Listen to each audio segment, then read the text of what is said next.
So I've never owned a shoehorn before, and this is my first ever foray into the shoehorn world. And let me just tell you, shoehorns are strangely satisfying. So I'll tell you some of the positives, but let me just show you at work. So before the shoehorn, I hate untying my shoes, and so I would do this little number,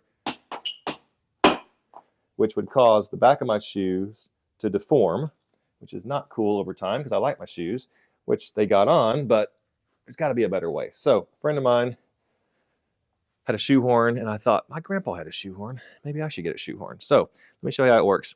If you don't know, slide it in there, lift up the tongue, put your foot kind of on the back of the rail, and it just slides in.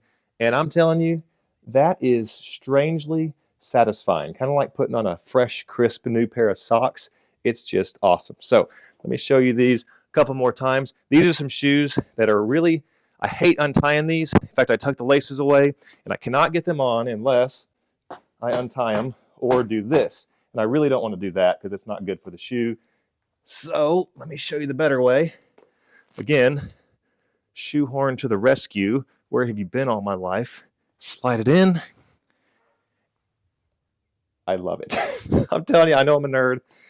It shouldn't be so satisfying, but it is. Now, these boots are incredibly difficult to get in, and this works for sure, but maybe that's why they give you a longer one as well. These boots, don't want to untie them. Again, put your foot on the rail and just slide on in. It's a little tighter. But yeah, I mean, can I sound like a nerd? Yes. Shoehorns. Like, where have you been all my life?